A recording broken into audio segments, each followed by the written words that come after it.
بسم اللہ الرحمن الرحیم۔ صلاۃ التسبیح کی نماز کا تذکرہ حدیث کی کتابوں میں آیا ہے۔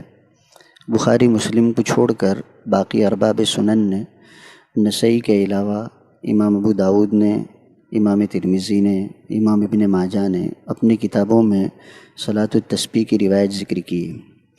سند کے اعتبار سے چاہے اس میں کچھ محدثین نے کلام کیا ہے، لیکن پھر بھی وہ اس درجے کا ضعف نہیں ہے جس پر عمل نہ کیا جا سکے، بلکہ اسلاف اور صالحین نے ہر زمانے میں اس نماز کا اہتمام کیا ہے۔ حضرت عبداللہ ابن مبارک رحمۃ اللہ علیہ جو جلیل القدر تابعین میں سے، وہ بھی اس کا اہتمام کرتے تھے، اس لیے امت کو بھی اس نماز کا اہتمام کرنا چاہیے۔ بڑی خیر و برکت والی نماز ہے۔ حدیث میں ہے نبی کریم صلی اللہ علیہ وسلم نے اپنے چچا حضرت عباس سے فرمایا کہ عباس، یہ نماز کا اہتمام کرو، اس میں 10 خوبیاں ہیں۔ پھر آپ نے جو 10 خوبیاں گنوائی وہ یہ ہے کہ 10 طرح کے گناہ معاف ہوتے ہیں، اول اور آخر کے، پرانے اور نئے، چھوٹے اور بڑے، عمد اور خطا، سر اور علانیہ، اس طرح کے 10 انعامات نبی کریم صلی اللہ علیہ وسلم نے گنوائے ہیں۔ اور پھر یہ بھی تاکید کی کہ یہ بڑی خیر و برکت والی نماز ہے، ہو سکے تو اس نماز کو روزانہ پڑھو، روزانہ نہ پڑھ سکو تو ہفتے میں 1 مرتبہ پڑھو، اگر اس کا بھی موقع نہ ملے تو سال میں 1 مرتبہ پڑھو، اور اگر اس کا بھی موقع نہ ہو تو کم سے کم زندگی میں 1 مرتبہ پڑھنے کا اہتمام کیا جائے۔ یہاں تک نبی کریم صلی اللہ علیہ وسلم نے اس نماز کے سلسلے میں تاکید کی، اور اس کو صلاۃ التسبیح اسی لیے کہتے ہیں کہ اس میں سبحان اللہ جو تیسرا کلمہ ہے وہ کثرت سے پڑھا جاتا ہے، ہر رکعت میں 75 مرتبہ، تو 4 رکعت میں 300 مرتبہ یہ کلمہ بنتا ہے، اسی وجہ سے اس نماز کا نام صلاۃ التسبیح بنا ہے۔ بہرحال جب حدیث سے اس کا ثبوت ہے، اسلاف اور اکابرین نے اس کا اہتمام کیا ہے، تو ہمیں بھی اس کی خیر اور برکت حاصل کرنے کے لیے اس کا اہتمام کرنا چاہیے۔ بہت سے بزرگوں کا ہر جمعہ کو پڑھنے کا معمول ہے، رمضان میں بھی خصوصیت کے ساتھ بہت سے حضرات روزانہ پڑھتے ہیں۔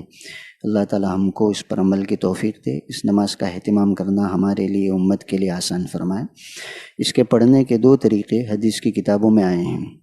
اس میں پہلا طریقہ یہ ہے کہ نیت کر کے یہ نماز شروع کی جائے، ثنا پڑھی جائے، اس کے بعد سورہ فاتحہ، اس کے بعد سورت کو ملایا جائے، پھر 15 مرتبہ تیسرا کلمہ پڑھیں، سبحان اللہ والحمد للہ ولا الہ الا اللہ واللہ اکبر، پھر رکوع میں جا کر رکوع کی تسبیح، اور پھر 10 مرتبہ یہ تیسرا کلمہ، پھر قومے میں کھڑے ہونے کے بعد 10 مرتبہ پھر یہ تیسرا کلمہ، پھر سجدے میں جانے کے بعد پہلے سجدے کی تسبیح پڑھیں گے سبحان ربی الاعلیٰ، پھر یہ 10 مرتبہ تیسرا کلمہ، پھر پہلے سجدے سے اٹھ کر جو بیٹھیں گے جس کو جلسہ کہتے ہیں، اس میں پھر یہ 10 مرتبہ تیسرا کلمہ پڑھا جائے گا۔ اس کے بعد دوسرا سجدہ کریں گے، اس میں 3 مرتبہ سجدے کی تسبیح پڑھنے کے بعد پھر 10 مرتبہ یہ تیسرا کلمہ پڑھا جائے گا۔ پھر دوسرے سجدے سے فوراً کھڑے ہونے کے بجائے بیٹھیں گے جس کو جلسہ استراحت کہا جائے گا، اس میں 10 مرتبہ پھر یہ کلمہ تیسرا کلمہ پڑھیں گے، اس کے بعد دوسری رکعت کے لیے کھڑے ہوں گے۔ تو آپ گنتی شمار کریں گے تو یہ کل ملا کر 75 مرتبہ ہوا۔ دوسری رکعت میں اسی پہلی والی رکعت کی ترتیب کے مطابق قرات کے بعد 15 مرتبہ، رکوع میں 10 مرتبہ، قومے میں 10 مرتبہ، پہلے سجدے میں 10 مرتبہ، پہلے سجدے سے اٹھنے کے بعد جلسے میں 10 مرتبہ، دوسرے سجدے میں 10 مرتبہ، اور دوسرے سجدے سے قاعدے میں بیٹھنے کے بعد 10 مرتبہ، اور پھر التحیات پڑھیں گے۔ یہ دوسری رکعت کا 75 مرتبہ ہوا، تیسری رکعت میں اسی طرح 75 مرتبہ، اور چوتھی رکعت میں اسی طرح 75 مرتبہ، تو کل 4 رکعت میں یہ 300 مرتبہ اس تیسرے کلمے کو پڑھنے کی نوبت آئے گی۔ یہ نماز صلاۃ التسبیح کہلاتی ہے۔ یہ جو طریقہ بتایا گیا اس کا ثبوت ابو داؤد شریف میں بھی ہے، ترمذی میں بھی موجود ہے۔ دوسرا طریقہ جس کے مطابق عامتاً حضرت عبداللہ ابن مبارک رحمۃ اللہ علیہ پڑھا کرتے تھے، اور ہمارے بہت سے بزرگان دین اسی طریقے سے پڑھتے ہیں، اس دوسرے طریقے میں تھوڑا سا فرق ہے، وہ یہ ہے کہ 4 رکعت کی نیت سے جب نماز شروع کریں گے تو پہلے ثنا پڑھیں گے، اور ثنا پڑھنے کے بعد سورہ فاتحہ پڑھنے سے پہلے 15 مرتبہ یہ تیسرا کلمہ پڑھا جائے گا۔ 15 مرتبہ تیسرا کلمہ پڑھنے کے بعد پھر سورہ فاتحہ پڑھی جائے گی، پھر سورت پڑھی جائے گی، اور اس کے بعد پھر 10 مرتبہ یہ تیسرا کلمہ پڑھیں گے۔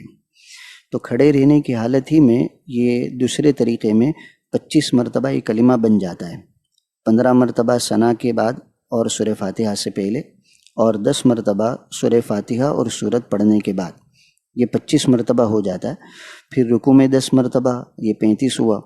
پھر قومے میں 10 مرتبہ، یہ 45 ہوا۔